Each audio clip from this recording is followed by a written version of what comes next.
Lisa Schnebly Heidinger is celebrating Arizona with lots of interesting people, so you'll hear wonderful voices with new stories. Grab your favorite drink and settle in. We're celebrating Arizona, going everywhere from A to Z, and we're off. Welcome or welcome back to Celebrating Arizona. I am excited for all of you to meet somebody who I've known for a very long and very good time. Nancy Stanley is with us today. Hi, And Nancy, Lisa. hi. So when did you start at KGUN? I think you started before I did. I started in on August 23rd, 1992. No. No, 1982. There we go. There we I want to go. be a decade younger. I do. Well, you look a decade younger. Oh, thank You've you. never looked anywhere close to your age. So just take that and call it a win. Yeah, I didn't start there. Well, I started part-time in 83. Okay. And so, yes, Right. we have known each other And a I very, very remember long you in time. the old newsroom. I remember you coming in. Did you start as an intern or a I, production s- assistant or what? yes, my first thing was, okay, you're going to run Prompter 5 and 10 for Sabrina and Jerry D'Amico. And then you're going to come in at 2:30 and you'll report Saturdays and Sundays. And I Oh, did that. that was a Yeah. big deal. We didn't have a lot of part-time reporters then, because journalists were full-time professionals and we hardly ever let anybody go out. So you must have been one of the chosen few. Well, I think they just needed somebody on weekends and thought, how bad can she really be? And they found out pretty fast how bad I could really be I doubt because that. I came from newspaper, and as you know, Mm. people don't Hmm. do that. Completely But different medium. it comes, And yeah. back in those days, I always felt inferior being in television as opposed to working on the people who worked at the newspaper were real journalists, and we were just charlatans. I don't know. No, I felt very strongly about the television journalistic mission because I grew up with TV news. But there was that kind of sense that broadcasters weren't real journalists. Well, one of the guys at the Stars called a reporter from Channel 9 one of the blow dry boys. So they did have a certain attitude. But tell me about you growing up in television news. I didn't know this. I mean, I grew up with television news, Oh, not in it. okay. But my earliest memories, and I think I was either destined to be a journalist or later as I became a lawyer because I cut my teeth watching television with my dad, watching the riots during the long hot summer, watching Kennedy be assassinated, watching little Oh, John, making the salute. I mean, that was my metaphorical food. wow. And with your dad. Yeah, my dad and mom were both not big TV watchers, big TV news watchers. They considered that right along with Life magazine and a subscription to Compton's Encyclopedia to be something that people did. How great. Yeah. Because you and I Well, both knew my dad very, very well. You guys were often mate for a while, but I know nothing about your parents. Tell me just a little bit more. yeah. So they were post World War II pioneers who came out to Tucson, Arizona, because my father needed care at the Veterans Hospital for an injury that he had received, and he came to Arizona to die. And he came here in 1945 and lived here when he was a young man. And he lived here until he died at 78. Wow. So you Yeah, were born in Tucson. I was with So my St. big Mary's brother, Hospital, I bet. St. Mary's. I think, was there a TMC? I know there was, but that was maybe the rich people's hospital. I don't No, know. nobody could be born because even Lindsay was in 61 was a St. Mary's. And we lived, as you know, right by TMC. By Right. the time by only by 64 could babies being born at TMC. Oh, so they did not have labor and delivery. Well, Mm-mm. they had a sanitarium background, so they didn't have, right? So I get Maybe that. you can't mix babies in sanitariums. Although, do you know Right. Larry was born in a sanitarium in Colorado? That's interesting. Even though they lived in Arizona, his father was not going to have his son born at home, and so he drove to a sanitarium in Isn't that Colorado funny? Springs. Yeah, go figure. Kind of amazing how everything circles back, though, isn't it? Now, since you and I were having children it was a grand thing to have your babies at home. Although I would have And it been was and scared it to was death. I oh, me did. Did too, you me do too. it? Oh Yeah, no, no, no, no, no.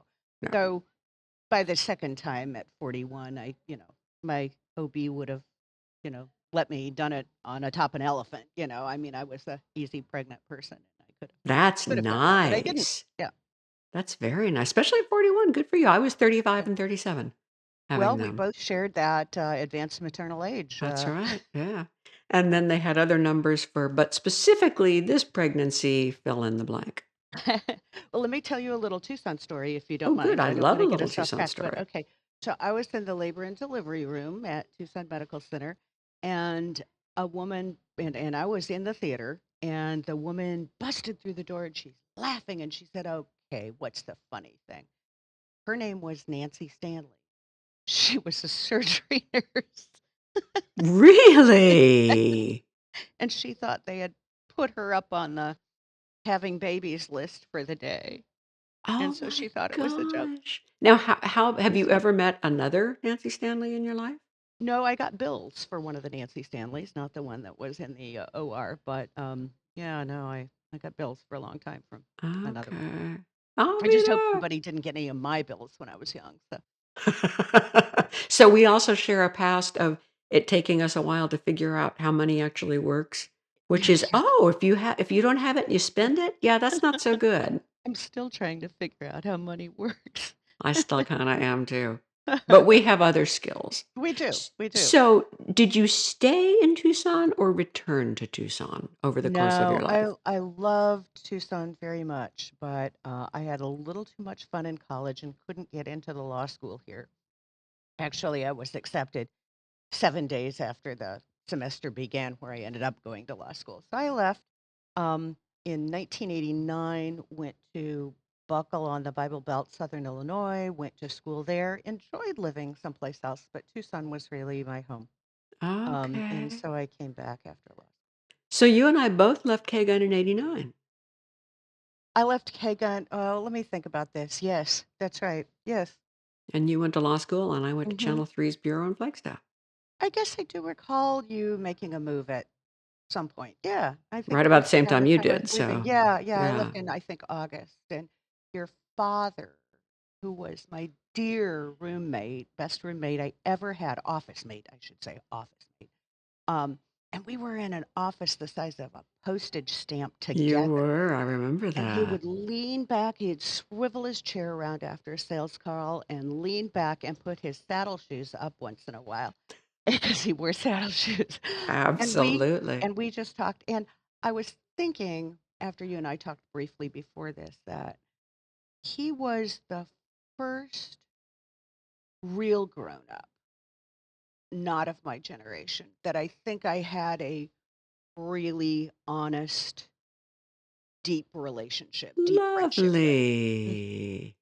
Yeah, Well, I you mean, couldn't ask for a better one. I couldn't have. I mean, he was so delightful, and I could say he heard a lot in that room.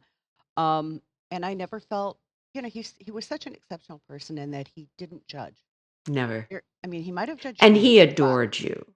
He Oh, I adored absolutely him. adored I you. adored So him. He's that was just, good on both sides. and the way he approached, I learned a lot from Larry. The way he approached a day was always joyfully. I can't. Yeah, I've channeled him a few times when I've been the office curmudgeon. Like, okay, just I won't say I wear a bracelet that WWLD, um, but I do recall him as Oh, just how being exceptional, lovely. and it was always genuine. That's so nice to hear. Yeah, I wish I had that equanimity about my dates. I wish I had that equanimity too. But at least we were around it enough to see Mhm. it and It want it rubbed and off. pursue it as we can. Yeah. That's right. So you were in Tucson, you Mhm. got a law degree, you came back. Tell me the next chapter. I came back, and by that time, I was getting really old, and I had gotten married during law school to a man to Mark, who lives in Tucson, and so I moved back. His father died shortly after I moved back, and never got to see the grandchildren that happened a Oh, year and just short of 3 years later. But uh, but yeah, Tucson. My brother and sister have both lived other places and have come back here to roost. And yeah, and it's Nice. just nice. My siblings and I live within 2 miles of each other. Oh, how beautiful. And And most where recent, are your amazing offspring now? well, my son lives here. He works at the university. My daughter is just starting her career as a PhD student in anthropology, and she teaches. Gosh, I'm going to misspeak on this, I'm sure, but she teaches at UC Irvine. She TAs and teaches. Okay. She's getting her PhD, and also teaches dance because she was a professional dancer. That's right. Yeah. So she got your performance gene. I think I picked it up from her. That, that child came out of the womb having 100% confidence. She would walk into a room at 4 years old like, "Oh, you're all here to see me." It was like the doctor's office. She just Wow. had it, and she does not recall herself having it. She recalls being afraid, but boy, you never saw it. That child was steely when she was. And there are times when people would come over me and say, I couldn't watch anybody else other than your daughter on Oh. that stage because she just shined. And I knew Oh. that. I'm not sure she always felt it, but moms always that. How lovely. Yeah. So I had Oh, some that's objective sweet. evidence that it was more than just me. Well, I want to talk about your time in the spotlight, but we're going to take a Mhm. very quick break first. Sure. So stay Okay. right there. Okay. AC 250 Passport has categories, and in Cheers is Abe's old Tumacacori bar, which is very close to turning 100. The oldest continuously licensed bar, it's still run by the Trujillo family, an adobe watering hole offering cold drinks and warm welcomes, along with a rich history. Pool tables, live music, stories in every way. It's a must stop for heritage and hospitality. Now, I want to Mhm. hear about what drew you to which spotlight and all the amazing things you did for other people there. Um, How did you start? What drew you? so when I was turning 40, I was at a party and I said, okay, I'm going to be a stand up comic. And everybody laughed, like, oh, yeah, you're funny. Go ahead. And I didn't do anything about it for 10 years because it really was just kind of a grain of a thought. Um, but I taught at junior colleges and the University of Arizona, and that gave me a lot of confidence just in terms of being able to get words out. You know how that is when you're yeah, as a reporter, your stand-ups, you learn Yeah, how to do yeah. those. So I thought I was going to do it, and my son was then a high schooler, and I, was in my early 50s, mid 50s, and he loved comedy and was pretty surly about everything else.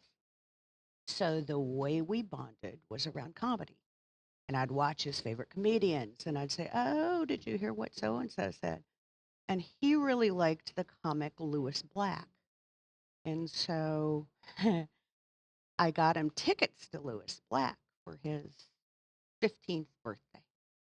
And we drove up to Phoenix. And we had had a hard conversation in the car, a real honest kind of life affirming conversation that I'm not going to go into because it's really highly personal. But it was a relief that we had had this conversation and that we had connected on a deeper level than you usually get to connect with your teenage boy, right? Sure.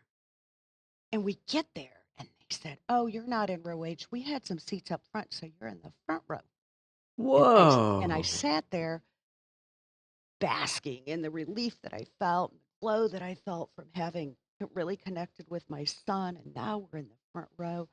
And I'm telling you, that comic came out and he just I understood for the very first time kind of that cycle of intimacy that goes on between a comic and their audience.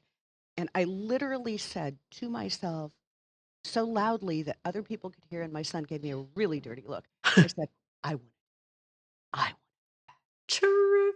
And so Terrific. that night as we were leaving, uh, I was buying him a T-shirt or something, and the merchandise guy said, "Oh, we have a cruise coming up, a Lewis Black comedy cruise." And James says, "I want that for my 16th birthday." So we went on the Lewis Black comedy cruise. Oh my They gosh. had it just everything worked out. They had a little, not a competition, but a little workshop on how to construct a set and how to perform a set, and I performed it. And frankly, I thought I did terribly, but if I could have a set that clean now, I would love it. Yeah, it Really? was just that very frequently happens that a comic will get the energy and the rawness of it, and you get a lot of energy back from the audience, and then you never get that again, or you get it 3 years later. So, that's just one of the lessons of comedy, like your first stand-up, like your first time anchoring, right?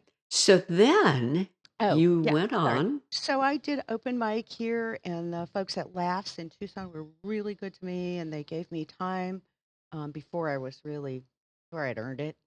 Um, but there weren't a whole lot of women then, and so the only place I could get on stage as a comic for more than a couple of minutes was to run my own show.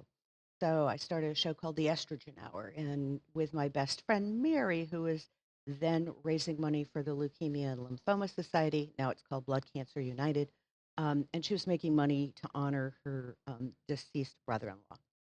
And so Oh. we raised money by selling tickets, and then we put together a show. So I got to learn a lot about producing a show. I got to learn a lot about comics and what gets them mad and what makes them unhappy, and that they can be very needy, and or that they all can find this humor and entertain and engage audiences. And then we started having comedy virgins, people like yourself. I might have even asked you to be on the Estrogen Hour before, but Teresa Wellborn, who you've had as guest. So Yes. we've taken a little break because I've been traveling a lot, but we've raised 50 or $60,000 over the years. Holy Yeah, yeah, and smoke. so it's been a really So you were great not place to only spend. helping women become comics, you were raising a Right. tremendous amount of money for charity. Right, and, I'm not the funny thing is I'm not a great comic. I mean, I'm okay. I have a lot of friends who give me a lot of grace on stage, right? And I have some hits and I can do some things. But I am a pretty good teacher, and I am pretty good at deconstructing tasks and rebuilding or building people into them. So, actually teaching comedy is as creative an enterprise, and I do that with comedy camp, and then I teach in the summers at the Chautauqua Institution. I teach a comedy class. Whoa, I teach Chautauqua? yeah, yeah, Holy which smoke, is which woman. is 25 miles from the National Comedy Center. So, How yeah. marvelous. But it's been, I actually did my first set at 57 on that boat that was lurching around in the Caribbean. And and it really was a time in my life when I needed something. And my marriage was unspooling, and my kids were leaving the nest, and the Mm, loss that comes with that. yeah. So, I got lost and found. Wow. Yeah. How marvelous. And do you have any idea how many students you've had? How many people you've helped? Um I'm not sure helped is the right word, but the way I approach it is that you have to find your own comedy instincts and develop your own comedy persona. And I will not help you with that. I can coach you into that, but I can help you organize a 3 minute to 5 minute set and get up on that stage and hear the laughter and figure out what to do with it and how to punch up joke. I can do but I don't think you can teach comedy. I don't know. I mean, you can teach its conventions, but I think people have to dig deep into themselves and maybe talk about things that they wanted to keep hidden.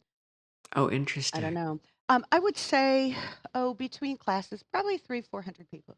Isn't that Yeah, and we do real marvelous? small. I like a group no larger than 8, no smaller than 4. Wow. So it's a very intimate experience. It is, yeah. And you have How to work with people's marvelous. own internal rules. Like for instance, come, you might come saying, "I'm not going to make myself look small or diminish myself as a woman, so I'm not going to tell a lot of jokes. I'm self-deprecating jokes." You might say that. Another woman might say that, or somebody might say, "When my friends laugh the most is when I really, really riff on myself, and I really, So there, you have to kind of very quickly get into someone's psychology and figure out what their parameters are for self-disclosure. And I I haven't taught a lot of people, but the people who tend to be purely observational comics, purely wordplay comics, have tended to be men, Oh, not women. interesting.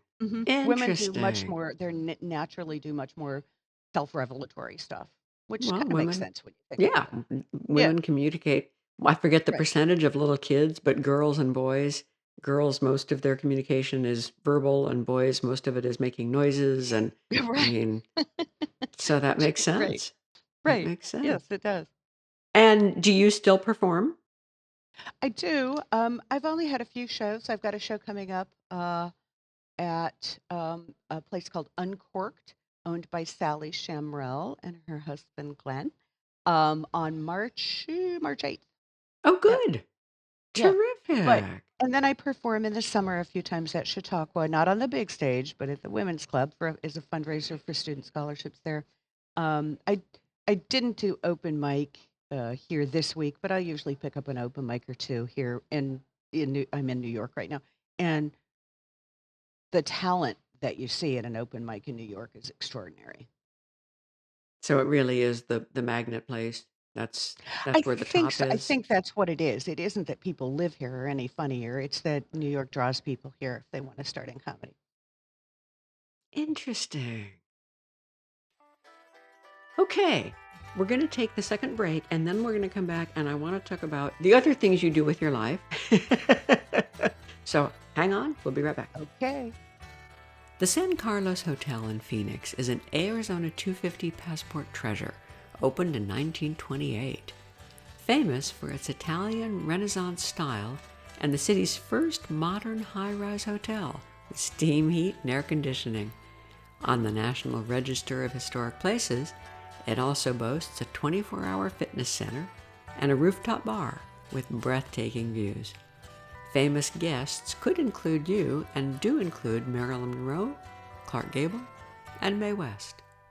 Okay, so you do comedy and you live in Hmm. Tucson because you love Tucson.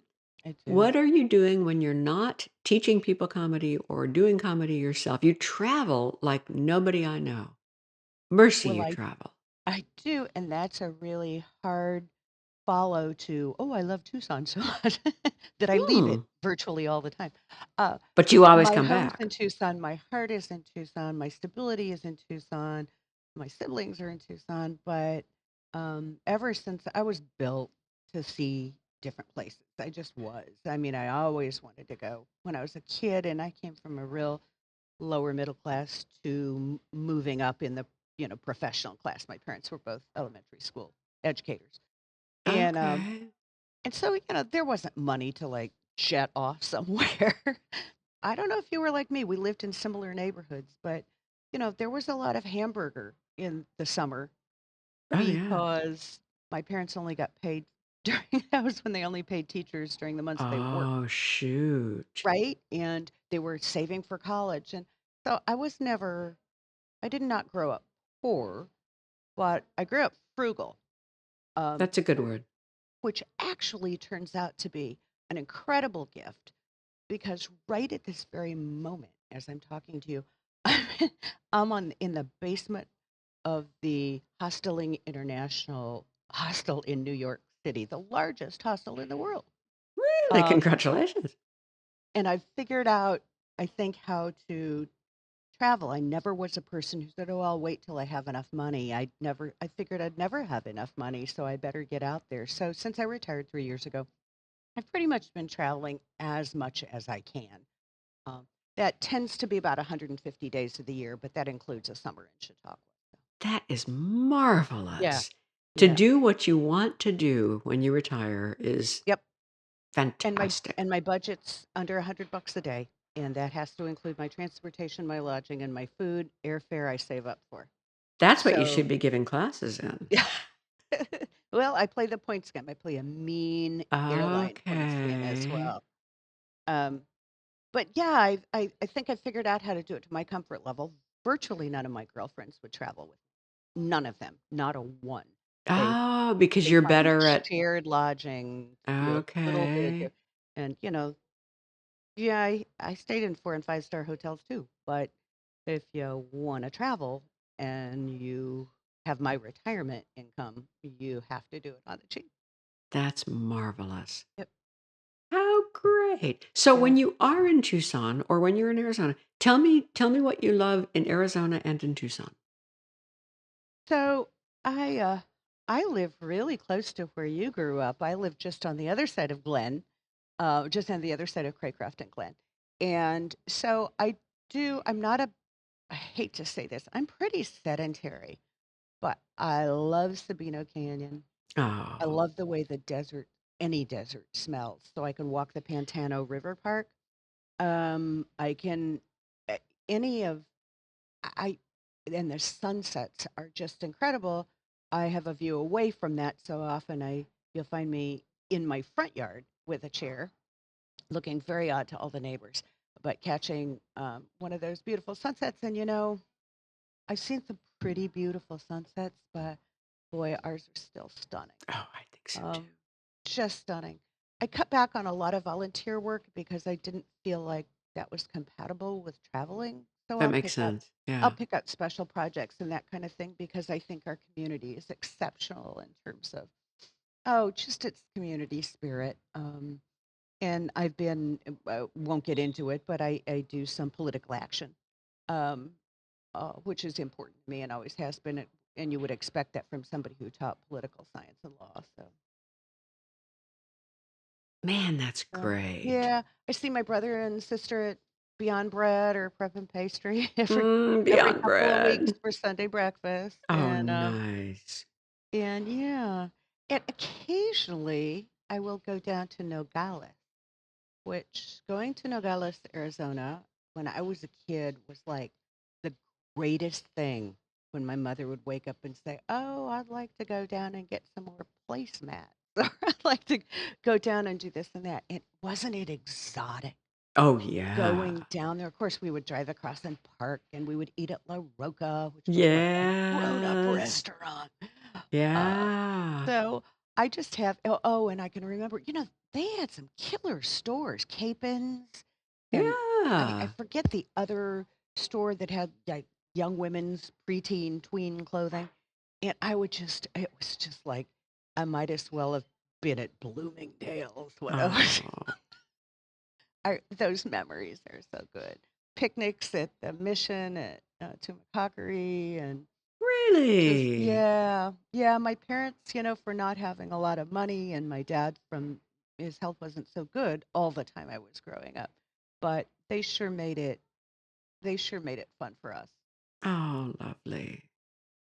Now, when I come to Tucson, Beyond Bread, Arizona Inn, Mhm. the Hacienda del Sol, what Yes. are some of your places there? Oh, I'm a South Tucson girl. We Okay. we first lived in South Tucson when my parents moved here, and so until I was, I think, 3 or 4, we lived just 2 blocks south of by the railroad tracks of the Veterans Center. That house that my father built with his own 2 hands is still standing. No, Yeah, really? Do you he and still own his it? he and his no, we sold it. He and his Aggie buddies built that house in like 3 weekends, but it's still standing. So Oh my apparently they knew what they were doing. gosh. No, I like South Tucson. I like what was the one my father Double L is the place he likes a Okay. lot. Any place on South Mission I'll go to. Carichimaca, I haven't Oh, been there in a long yeah. time. I love El Minuto. I like El Char. Give me Mexican food every day of my life. You're a Tucsonan. I am. I really am. And in my younger days, there were cocktails that went along with all of that, prickly pear this and, pomegranate that. Um, but as we get older, that going out doesn't seem to be as much fun, does it? It doesn't. You have No. to get redressed to go out, and and I'm ready for bed at 9:30 or Oh, before. Yeah. before for me, Yeah. always. Well, you're an early riser because I True. get my emails from you well before 6 o'clock in the morning. True. Yeah, yeah, yeah. Yeah, I think I live on East Coast time, but right now you're on Yeah, East there you go. Coast. I So am. I am. I'm leaving in I'm leaving in 7 hours, 6 hours for Buenos Aires, and I'm going to go Wow. practice my Spanish. And there's a huge storm going on right now outside. There's probably an inch of snow outside. Okay. But you're Just still started getting out. this morning. I hope so. They Okay. know what they're doing here, and they're used to snow, so I'm hoping to get out. That I makes have sense. spent the night at JFK before, but I don't want to do it again. And you like Tucson's airport? Oh, it's the easiest airport ever, isn't it? It is a wonderful It really threw me for a loop when they opened that second kind of terminal. It's airport. like, what? There are more than 6 gates? It's an easy airport to get out of. I wish that we had kept our early 2000s nonstop flights to New York. Those were easy to go to Europe and to go other places. Um, but I like the people at TAA, and I think they do, or Tucson Airport Authority. I think they do a really good job of trying to attract traffic here and keeping prices low so that people want to go. Um, and it's a 3-minute line, Yeah. Yeah. and it's not a small town for No. flights. It's an active airport, but they have managed, I think, do a really good job.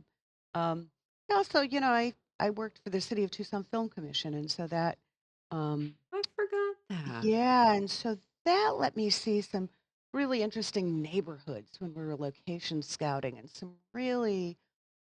meet some really interesting and entertaining people that you don't know in Tucson. Tucson is a surprise that way. Arizona is a surprise that way because you can run across somebody who looked like they would do your gardening, and they've run a television empire, or I find the social flatness of Tucson to be really interesting. Oh, that's a good word. You don't come here if you expect to be treated differently. You don't find that all over Arizona. I won't say any names, but you find that many places in Arizona, that Yeah. there's not the expectation, there's not a social hierarchy that is punishing for anybody, and I really like that. I mean, I'm not sure I can measure it across the spectrum because I am who I am, but I do think that it's a pretty great community that way. It's hard to make friends here. I keep hearing that from friends. Really? Yeah. Yeah, I hear that from newcomers a lot, that it's hard to make friends, and I've never understood that because it seems to me that it's a really open community, but unless you experience that, you probably aren't qualified to speak to that, right? I guess. I don't think that's true either, but we're Yeah. not everybody. But we're rooted, and coming here, I'm True. rooted. Yeah. True. Yeah, Yeah. that's a good point. Well, thank you for being here today. Oh my gosh, you're And welcome, I'm Lee. so glad you always come back. We'd really like to hear from you about anything this show led you to think about. Write to us at celebratingaz.com. The wizard behind making a conversation into a podcast is Tom Heidinger. The music comes from Daniel Blackney, and I'm Dana Cooper.